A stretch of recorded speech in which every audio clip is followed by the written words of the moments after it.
رسول اللہ وعلى آلك وأصحابك يا سيدي يا رحمة للعالمين. حمد و صلات کے بعد اللہ رب العالمین کا لاکھ لاکھ شکر. رب کریم کا بڑا ہی احسان ہے کہ جس رب کائنات نے ہم گناہگاروں کو شکل انسانی میں پیدا فرمایا اور ہمیں طرح طرح کے انعامات اور اکرامات سے نوازا، بالخصوص ہماری ہدایت اور رہنمائی کے لیے ہمیں ایسے ہادی اور رہبر عطا فرمائے کہ جن کے بتائے ہوئے احکامات پر اگر ہم عمل کریں تو ہم دنیا میں بھی کامیاب ہیں اور آخرت میں بھی کامیاب ہیں انشاءاللہ. حضرات محترم، اپنے اعمال کی اصلاح ہم کیسے کر سکتے ہیں؟ اپنی زندگی کی اصلاح ہم کیسے کر سکتے ہیں؟ قرآن و حدیث میں اس میں ہمارے لیے کیا رہنمائی ہے؟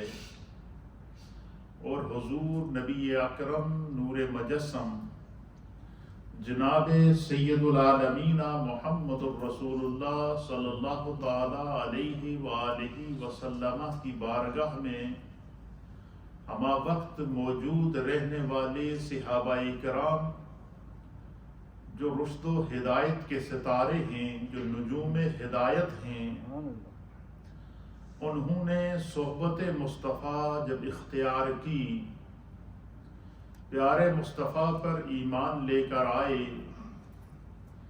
اور ابتدائے اسلام سے لے کر پیارے آقا علیہ الصلاۃ والسلام کے ظاہری طور پر دنیا سے پردہ فرمانے یعنی آپ کے وصال کے وقت تک دامن مصطفیٰ سے جو صحابہ صحابیات، چاہے وہ بچے ہوں یا بچیاں ہوں، مرد ہوں یا خواتین ہوں، نوجوان ہوں یا بوڑھے ہوں، انسانیت کی ہر عمر سے تعلق رکھنے والے وہ عظیم صحابہ کرام جنہوں نے اپنی پچھلی زندگی کو چھوڑ کر پیارے مصطفیٰ کے دامن سے سچی وابستگی اختیار کی، ایمان کے نور سے اپنے آپ کو منور کیا، پھر سرکار دو عالم صلی اللہ تعالی علیہ وآلہ وسلم نے ان کے اعمال کی، ان کے ایمان کی،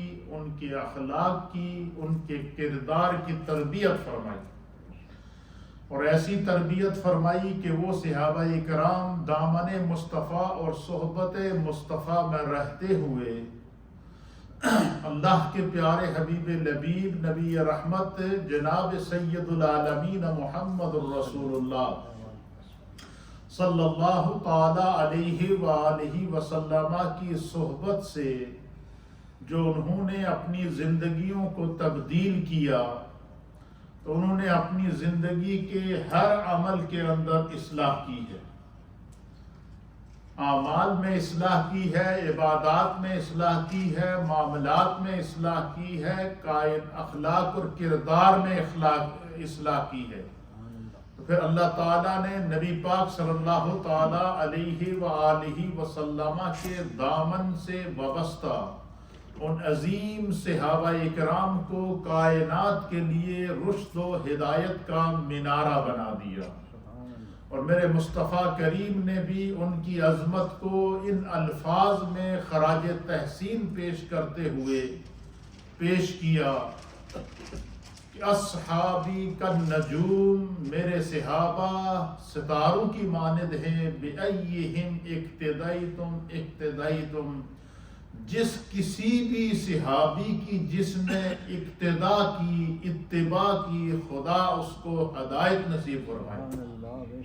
یعنی صحابہ کرام کے وجود کو اللہ نے سراپائے ہدایت بنا دیا، ہدایت کا مینارہ نور بنا دیا. وجہ کیا تھی کہ صحابہ کرام نے مصطفیٰ کریم کے کی صحبت میں آ کر مصطفیٰ کریم سے تعلیمات حاصل کر کے مصطفیٰ کریم سے اپنی زندگی کی ایسی تربیت حاصل کی کہ قیامت تک کے لیے اللہ ان سے راضی ہو گیا اور وہ خدا سے راضی ہو گیا۔ یہ ہے مقام صحابہ، اور ان کی زندگی کو اللہ نے قیامت تک کے لیے ایگزامپل بنا دیا۔ اب قیامت تک جتنی انسانیت آئے گی، صحابہ کے بعد تابعین کا دور آتا ہے، تابعین کے بعد تبع تابعین کا دور آتا ہے، پھر اسی طریقے سے ائمہ مجتہدین، علماء امت، اولیاء کاملین اور اہل فکر و دانش عباد الصالحین کا دور، یہ قیامت تک جاری رہے گا۔ ہر ایک کے لیے سمت کو متعین کر دیا گیا، سائن کو متعین کر دیا گیا، راستے کو متعین کر دیا گیا، اور اس راستے کا اعلان بھی میرے رب نے صراط مستقیم رکھ دیا۔ فرمایا یہ جو راستہ ہے جو میرے محبوب نے تمہیں دکھایا ہے، جس راستے کو محبوب کی صحبت میں رہنے والے کم و پیش 1.25 لاکھ صحابہ اور صحابیات نے اختیار کیا ہے، یہ راستہ صراط مستقیم ہے، اور یہ تمہیں جنت کے اندر لے کر جائے گا، اور جنت کے اندر جتنے بھی درجات ہیں یہ انسان کے اعمال کے مطابق، ان کے تقوی کے مطابق اور ان کے ایمان کے مطابق خدا ان کو الاٹ کرتا رہے گا، دیتا رہے گا۔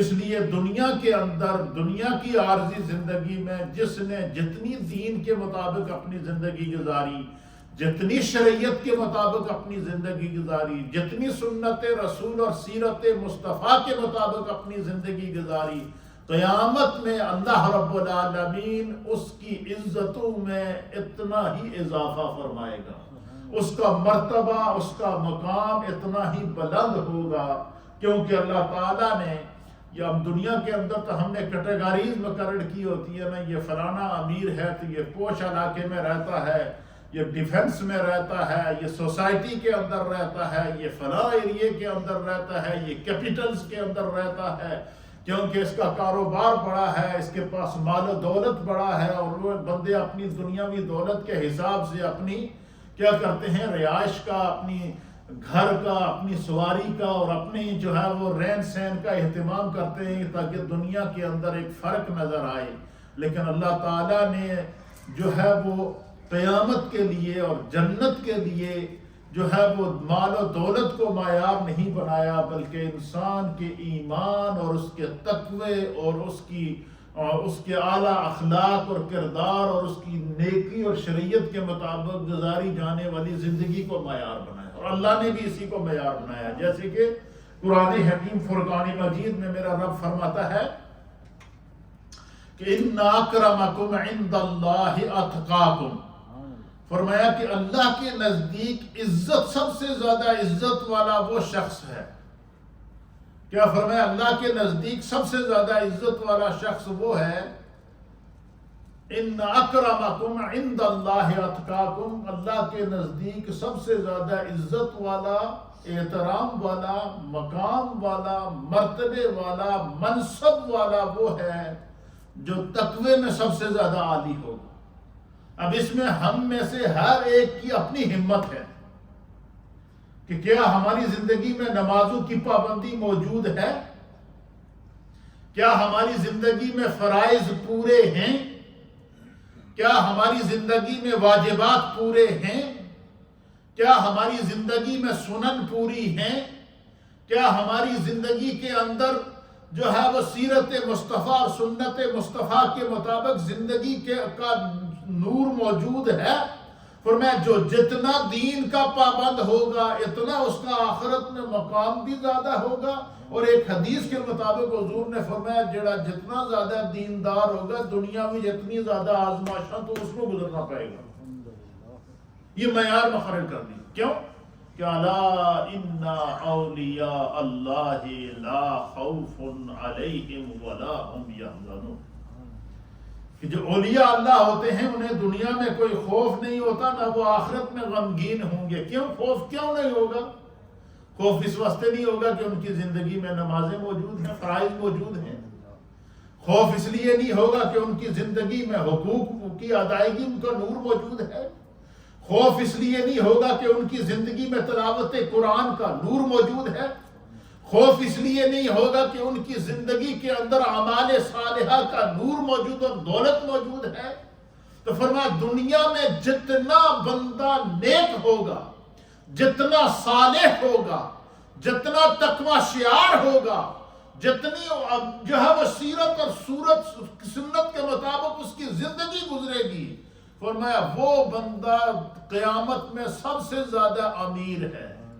دنیا کا دولت مند سب سے زیادہ امیر نہیں، دنیا کا کاروبار والا سب سے زیادہ امیر نہیں، دنیا میں اقتدار، اختیار، بادشاہت، صدارت، وزارت رکھنے والا امیر نہیں۔ فرمایا اللہ اور اس کے رسول کے نزدیک امیر کون ہے؟ جس کی زندگی میں فرائض کا نور موجود ہو، جس کی زندگی میں واجبات کا نور موجود ہو، جس کی زندگی میں سیرت رسول اور سنت رسول کی ادائیگی کا نور موجود ہو، جو شریعت مصطفیٰ کے مطابق اپنی زندگی گزار کر اس دنیا کو، عارضی دنیا کو چھوڑ کر چلا گیا۔ فرمایا اللہ کے نزدیک قیامت میں وہ لوگ امیر گردانے جائیں گے۔ مثلا اس کی اگر نبی علیہ السلام نے یہ تو آیت ہے، اللہ نے فرما دیا کہ ان اکرمکم عند اللہ اتقاکم، یہ قرآن کی آیت ہے، قرآن ایک پیغام ہے۔ میرے رب نے کیا فرمایا کہ اللہ کے نزدیک دولت معیار نہیں، اللہ کے نزدیک خاندان معیار نہیں، اللہ کے نزدیک اقتدار معیار نہیں، اللہ کے نزدیک اختیار معیار نہیں، اللہ کے نزدیک کاروبار، مال، دولت، عزت، ثروت معیار نہیں۔ اللہ کے نزدیک معیار کیا ہے؟ ایمان ہے اور تقوی ہے اور انسان کی اچھی نیت ہے جس کے مطابق اس نے زندگی گزاری ہے۔ فرمایا جب یہ خدا نے معیار مقرر کر دیا تو وہ انسان کسی بھی طبقے سے تعلق رکھتا ہو، دنیا میں چاہے اس نے جتنی بھی غریب زندگی کیوں نہ گزاری ہو، قیامت میں وہ سب سے زیادہ امیر ہوگا، کیونکہ اس کے دامن میں نیکیوں کی دولت موجود ہوگی، اس کے دامن میں نمازوں کی دولت موجود ہوگی، اس کے دامن کے اندر جو ہے وہ اللہ اور اس کے رسول کے بتائے ہوئے احکامات کے نور کی دولت موجود ہوگی۔ اس لیے فرمایا کہ جو بندہ دنیا کے اندر رہ کر اپنی زندگی کو شریعت کے مطابق جتنا گزارے گا، قیامت میں اتنا وہ خدا کے نزدیک امیر ہوگا۔ یہ اللہ کے نزدیک کیا ہے؟ معیار ہے۔ مثلا حدیث پاک ہے میرے سامنے، اور اس حدیث کو امام مسلم نے صحیح مسلم کے اندر نقل فرمایا ہے، بڑی ایمان افروز حدیث ہے، یہ ہمارے لیے پوری زندگی کا ایک سبق ہے۔ وہ سبق کیا ہے اس حدیث کے اندر؟ عن ابی ہریرہ رضی اللہ تعالیٰ عنہ، امام مسلم نے اس کو روایت کیا ہے۔ حضرت سیدنا ابو ہریرہ رضی اللہ تعالیٰ عنہ اس حدیث کے راوی ہے۔ آپ بیان فرماتے ہیں کہ ان رسول اللہ صلی اللہ تعالیٰ علیہ وآلہ وسلم قال اتدرون ما المفلس؟ حضور علیہ السلام کی بارگاہ لگی تھی، صحابہ اکرام آپ کی بارگاہ میں موجود تھے، ہدایت کے ستارے آپ کے سامنے باادب بیٹھے تھے، دو زانو بیٹھے تھے، دست بستہ بیٹھے تھے، اپنے دامن محبت کو جھکا کر بیٹھے تھے۔ تو نبی علیہ السلام نے صحابہ اکرام سے کیا سوال کیا؟ حضور نے فرمایا کہ اتدرون ما المفلس؟ حضور نے فرمایا کہ میں تھوڑے کو ایک سوال پوچھنا، تسی میں نے اس سوال کا جواب دیو۔ حضور نے فرمایا اتدرون، کیا تم جانتے ہو کہ ما المفلس، کہ مفلس کون ہوتا ہے؟ مفلس کہتے ہیں غریب کو، ضرورت مند کو، جس کے دنیاوی اعتبار سے میں بات کر رہا ہوں، جس کے پاس مال و دولت نہ ہو، کہتے ہیں نا فلاں بندہ بڑا غریب ہے، بڑا سفید پوش ہے، اور اس کے پاس اولاد بھی ہے، بچے بھی ہیں، لیکن کاروبار نہیں ہے، اس کا اتنا گزارا بڑی مشکل سے ہوتا ہے، لیکن پھر بھی وہ خوشحال ہے۔ تو نبی علیہ السلام نے صحابہ اکرام سے اسی طرح سوال کیا، کیونکہ بعض لوگ ہوتے ہیں جو نئے ایمان لائے تھے، ان کے نزدیک سے زندگی کا یہ معیار تھا کہ بھائی ہم تو اسلام سے پہلے بڑے بڑے ہمارے کاروبار تھے، ہماری آپ دیکھیں نا جب سیدنا صدیق اکبر ایمان لائے تو مکے کے تاجر تھے، آپ کپڑے کا کاروبار کیا کرتے تھے۔ حضرت سیدنا عثمان غنی رضی اللہ تعالیٰ عنہ کو غنی اس لیے کہتے ہیں کہ مکے کے جو صاحب ثروت اور بڑے بڑے دولت مند اور بڑی بڑی کاروباری شخصیات تھی، ان میں سب سے اونچا نام حضرت عثمان کا تھا۔ بڑا کاروبار تھا، وسیع کاروبار تھا، لیکن جب سرکار دو عالم صلی اللہ علیہ وسلم پر ایمان لے کر آئے تو حضرت ابوبکر صدیق رضی اللہ تعالیٰ عنہ نے سرکار دو عالم صلی اللہ علیہ وسلم پر ایمان لانے کے بعد کاروبار قربان کر دیا اسلام پر، گھر بار قربان کر دیا، حتیٰ کہ جو کچھ تھا مکے میں چھوڑ کر بچوں کو بھی مکے میں چھوڑ دیا، اولاد کو بھی مکے میں چھوڑ دیا، بیوی بچوں کو بھی مکے میں چھوڑ دیا، اکیلے ایک اونٹ لیا اور سرکار کے ساتھ چل پڑے مدینہ شریف، ہجرت کے لیے چل پڑے۔ اسی طریقے سے جب حضور مدینہ طیبہ پہنچے، صحابہ اکرام جتنے بھی مکہ میں جو صحابہ موجود تھے، جب انہوں نے دیکھا آقا یہاں سے چلے گئے تو ہم کیا کریں گے، وہ وہاں سے چلے گئے۔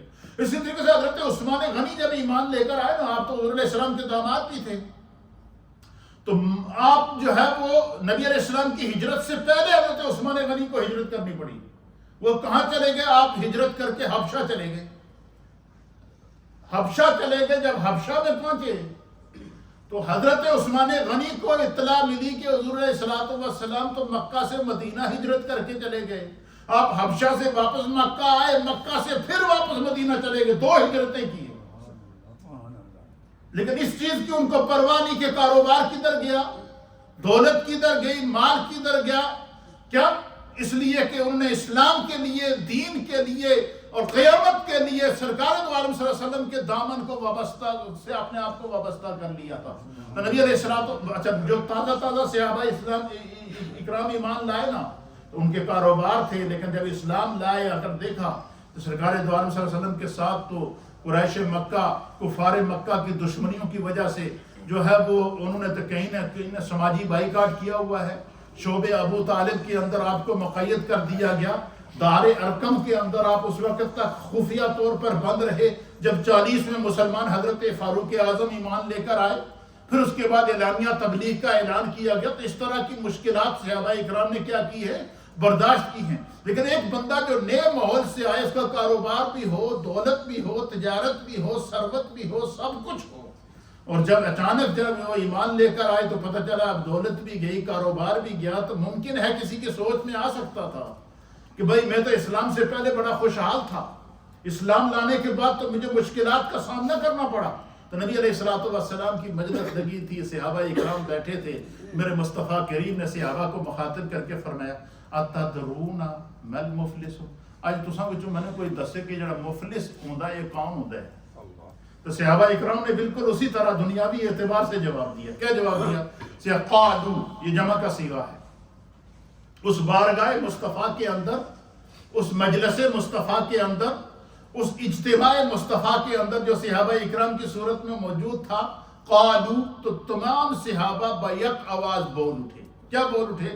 انہوں نے عرض کیا، صحابہ اکرام نے، المفلس فینا من لا درہم ولا متاع، یا رسول اللہ ہمارے نزدیک تے مفلس او شخص ہے جس کے کول نہ مال ہوئے تے نہ دولت ہوئے، غریب ہوئے، بڑی مشکل دے نال گزارا ہوندا ہوئے، ساڈے نزدیک تے مفلس او ہے۔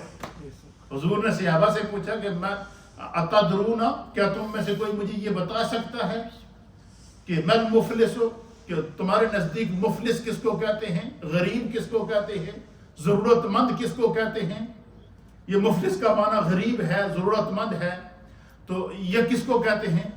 تو صحابہ نے عرض کیا کہ ہمارے نزدیک تو مفلس وہ ہے کہ جس کے پاس نہ پیسہ ہو، نہ کاروبار ہو، نہ دولت ہو، نہ جو ہے نہ مال و متاع ہو، اور بڑی مشکل سے اس کا گزارا چل رہا ہو، ہمارے نزدیک وہ شخص مفلس ہے۔ تو نبی علیہ السلام نے فرمایا کہ سرکار دو عالم صلی اللہ علیہ وسلم فقال، پس رسول اللہ صلی اللہ علیہ وسلم نے صحابہ کو مخاطب کر کے فرمایا، حضور نے کیا فرمایا؟ حضور نے فرمایا ان المفلس من امتی یاتی یوم القیامت بصلاۃ وصیام وزکاۃ ویاتی قد شتم ھذا وقذف ھذا واکل مال ھذا وسفک دم ھذا وضرب ھذا فیؤتی ھذا من حسناتہ وھذا من حسناتہ۔ اللہ اکبر، اللہ اکبر، سبحان اللہ وبحمدہ۔ اس حدیث کا آپ ترجمہ سنیں گے تو ایمان تازہ ہو جائے گا۔ نبی علیہ السلام نے فرمایا کہ مفلس وہ ہے، قیامت کے دن اللہ کے نزدیک اور اللہ کے رسول کے نزدیک مفلس وہ ہوگا کہ جو اللہ کی بارگاہ میں اس حال میں آئے گا کہ اس کے پاس کیا ہوگا؟ فرمایا کہ ان المفلس من الامتی، میری امت میں سے مفلس وہ شخص ہوگا، یاتی یوم القیامت، کہ وہ قیامت کے دن اس حال میں آئے گا، بصلاۃ، اس کے بعد نمازیں بھی ہوں گی، وصیام، اور کیا ہوگا؟ روزے بھی ہوں گے، وزکات، اور زکات بھی ہوگی، اور فرمایا کہ اس کے پاس نمازیں روزے سب کچھ ہوگا، لیکن اس کے اندر ایک خرابی ہوگی۔ وہ خرابی کیا ہوگی؟ وہ زبان سے گالم گلوچ کرتا تھا، زبان سے جھوٹ بولتا تھا، لوگوں کے ساتھ دھوکہ کرتا تھا، اسلام کے نام پر لوگوں سے دھوکہ کرتا تھا، ایمان کے نام پر لوگوں سے دھوکہ کرتا۔ اس لیے نبی علیہ السلام نے فرمایا نہیں، یہ جو لوگ اپنے کاروبار میں تجارت کرتے ہیں تو حضور نے فرمایا کہ اپنے مال کو کبھی قسم کھا کر نہ بیچو۔ سرکار نے منع کیا، جتنے بھی کاروباری دوست ہیں جو کاروبار کرتے ہیں، پرافٹ لینا، نفع لینا کاروبار کے اندر یہ سنت ہے، اور اس کی حد ہے۔ آپ جتنا نفع آپ کو اللہ عطا کرے، جتنا آپ اپنے کاروبار کو بڑھا سکتے ہیں بڑھائیں، اس کی کوئی حد نہیں۔ جتنا آپ اس سے کما سکتے ہیں کمائیں، اس کی کوئی حد نہیں، لیکن دھوکے سے کاروبار نہ کریں، بے ایمانی سے کاروبار نہ کریں، جھوٹی قسمیں کھا کر مال کو نہ بیچیں، جھوٹی قسمیں کھا کر جو ہے وہ دوسرے کو دھوکہ نہ دیں۔ تو سرکار دو عالم صلی اللہ علیہ وسلم نے فرمایا کہ نبی علیہ السلام نے فرمایا کہ میری امت میں مفلس وہ شخص ہوگا کہ جو قیامت کے دن اپنے ساتھ نماز، روزے، زکوٰۃ جیسے اعمال لائے گا، اور ساتھ ہی اس حال میں آئے گا۔ کس حال میں آئے گا؟ کہ ویاتی، اس حال میں آئے گا قد شتم ھذا، کہ کسی کو اس زبان سے گالی دی ہوئی ہوگی، ناحق کسی کو گالی دی ہوئی ہوگی، وقذف ھذا، اور کسی کے اوپر بہتان باندھا ہوگا، جھوٹ باندھا ہوگا، تہمت لگائی ہوگی۔ پھر کیا ہوگا؟ وَأَكَلَ مَالَ ھذا، کسی کا ناجائز مال کھایا ہوا ہوگا۔ نمازیں بھی موجود ہیں لیکن حرام بھی کھایا ہوا، رشوت بھی کھائی ہوئی ہے، چوری بھی کی ہوئی ہے، ڈاکہ بھی ڈالا ہوا ہے، منہ سے گالم گلوچ بھی کیا ہوا ہے، اور فرمایا کہ اس حال میں آئے گا۔ وَسَفَكَ الدَّمَ ھذا، بظاہر نمازیں بھی پڑھتا تھا لیکن جب وہ کسی بے گناہ کا قتل بھی اس کے ذمہ لگا ہوا تھا۔ پھر کیا ہوگا؟ فرمایا وَضَرَبَ ھذا، کسی پر ظلم کر کے اس کو مارا بھی ہوگا، اس کو اذیت بھی پہنچائی ہوگی۔ اب دامن میں کیا؟ حضور نے فرمایا نمازیں بھی موجود، زکوٰۃ بھی موجود، روزے بھی موجود، نیکیاں بھی موجود، لیکن کمی کیا ہوئی ہے؟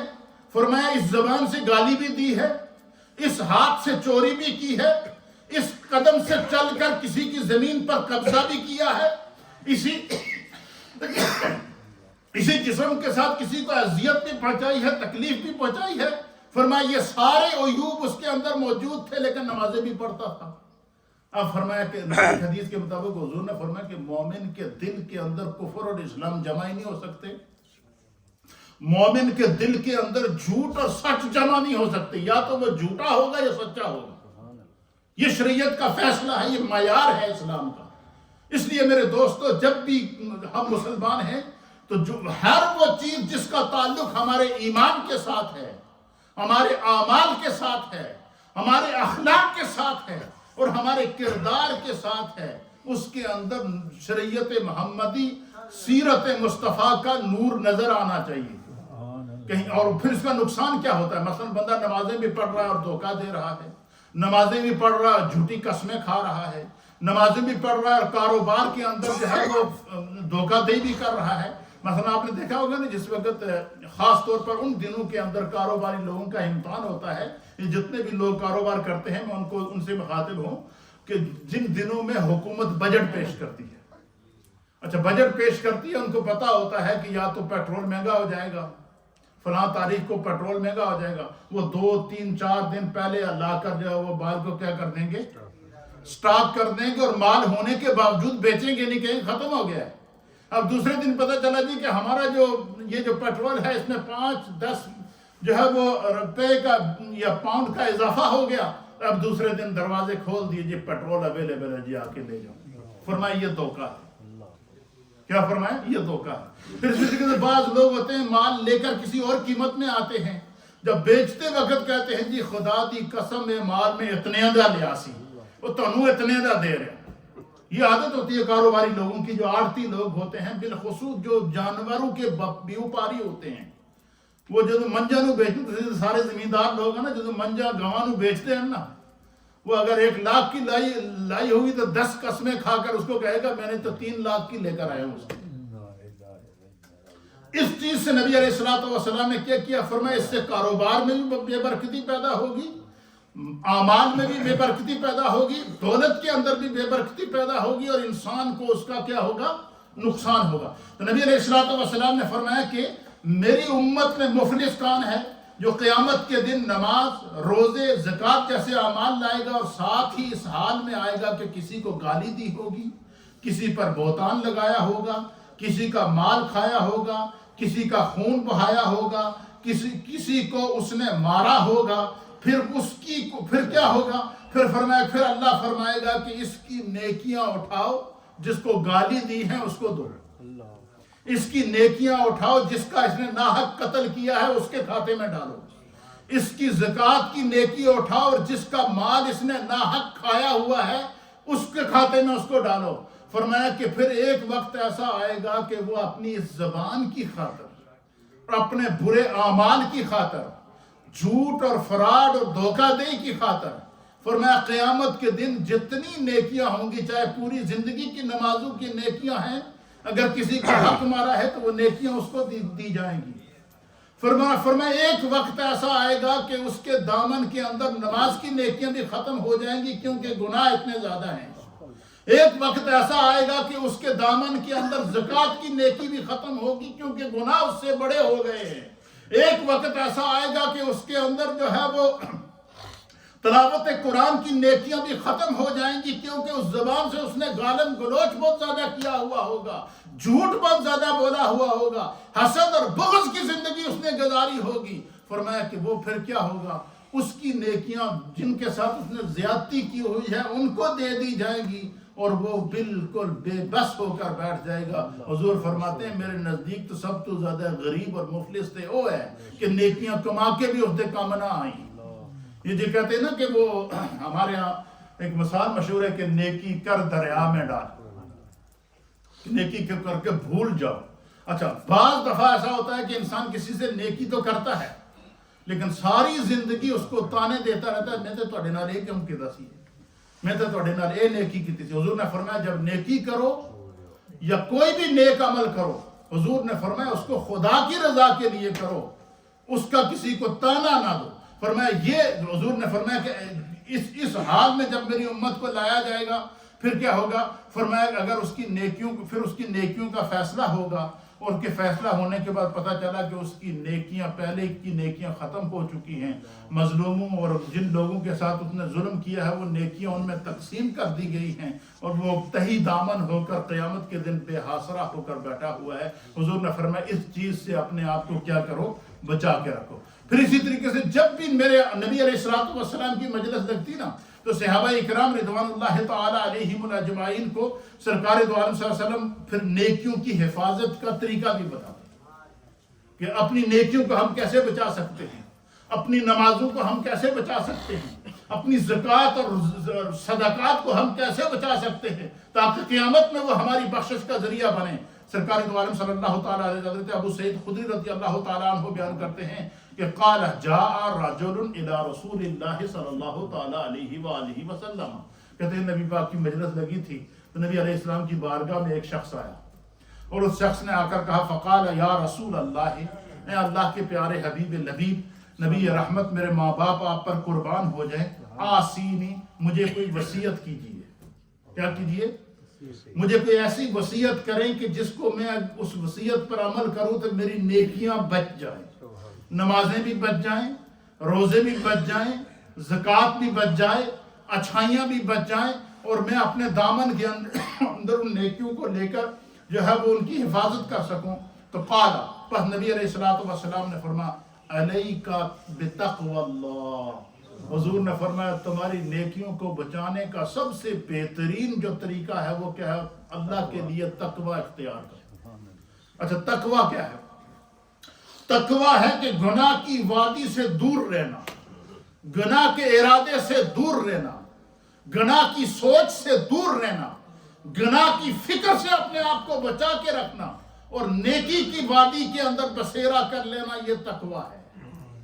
فرمایا کہ جس شخص کے اندر تقوی کا نور موجود ہو نا، جب بھی کہیں کوئی دنیاوی انسان گناہوں کا پتلا ہے اور گناہوں کے اندر انسان اپنی زندگی گزارتا ہے، تو بسا اوقات زندگی میں ایسے مواقع آ جاتے ہیں کہ انسان سوچنے پر مجبور ہو جاتا ہے، لیکن نبی پاک نے فرمایا کہ جس کے دل کے اندر تقوی کا نور موجود ہوگا وہ اس کو روکے گا۔ مثلا جو صاحب تقوی بندہ نماز ادا کرتا ہے تو اللہ تعالیٰ نے قرآن حکیم فرقان مجید کے اندر ارشاد فرمایا کہ ان الصلاۃ کانت علی المؤمنین کتابا موقوتا، فرمایا کہ یہ جو نماز ہے اس کو اللہ تعالیٰ نے وقت مقررہ پر فرض کیا ہے۔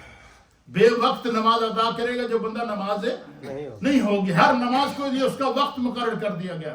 پھر فرمایا کہ جڑا بندہ وقت دے اتے نماز کا پابند ہو جائے، اور پھر کیا ہوگا؟ فرمایا کہ ان الصلاۃ تنہا عن الفحشاء والمنکر، نماز پھر اس کو بے حیائی سے روک دیتی ہے، بری باتوں سے روک دیتی ہے، گناہ سے روک دیتی ہے۔ کیوں؟ تقوی اس کو گناہ نہیں کرنے دیتا۔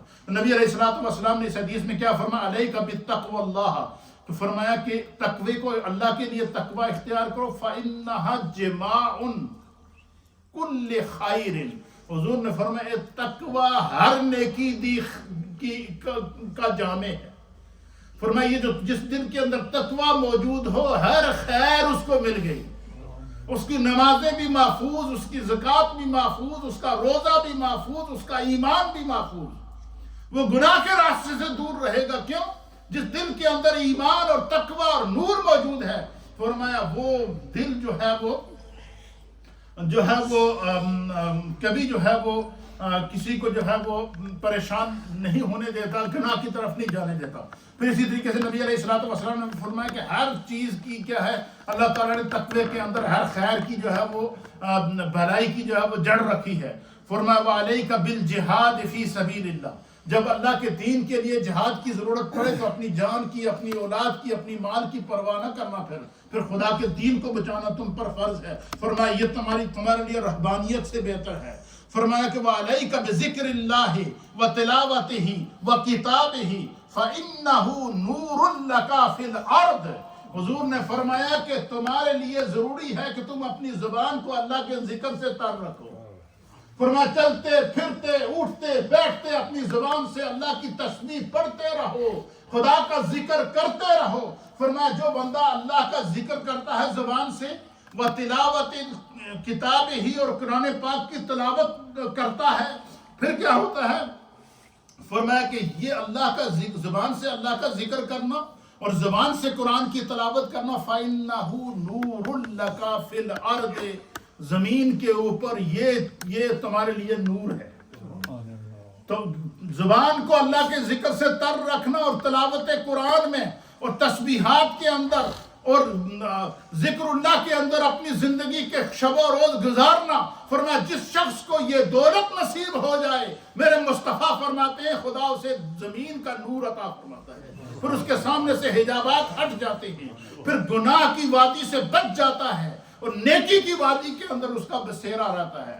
اور فرمایا وَذِكْرُ اللَّكَ فِي السَّمَاءِ، فرمایا جو بندہ زبان سے ذکر خدا کرتا ہے اور تلاوت قرآن کرتا ہے اور گناہوں سے زبان کو محفوظ رکھتا ہے، فرمایا یہی ذکر اللہ اس کے لیے آسمانوں پر اس کے ذکر کا سبب بنتا ہے۔ کیوں؟ اللہ تعالیٰ نے قرآن میں فرمایا کہ فَاذْكُرُونِي أَذْكُرْكُمْ وَاشْكُرُوا لِي وَلَا تَكْفُرُونَ، کہ تم بندہ ہو کر میرا ذکر کرے گا، میں خدا ہو کر تیرا ذکر کروں گا، تو تنہائی میں میرا ذکر کرے گا، میں وعدہ ہوں لا شریک ہو کر تمہارا ذکر کروں گا، تو اجتماع میں میرا ذکر کرے گا، میں ملائے اعلیٰ کے اجتماع میں تمہارا ذکر کروں گا۔ اور میں جو بندہ تقوی کا نور اختیار کر لے، زبان سے ذکر اللہ کو جاری رکھے، تلاوت قرآن کے اندر اور نیکی اور خیر کے اندر اپنی زندگی کو گزارے گا، فرمایا زمین میں خدا اس کو نور عطا فرمائے گا۔ نور کیسا عطا فرمائے گا؟ مرنے کے بعد بھی جب اسے قبر میں ڈالا جائے گا تو اس کے حجابات ہٹ جائیں گے، اپنی قبر سے ہو کر میرے مصطفیٰ کا دیدار کرے گا، شفاعت مصطفیٰ کا منتظر ہوگا۔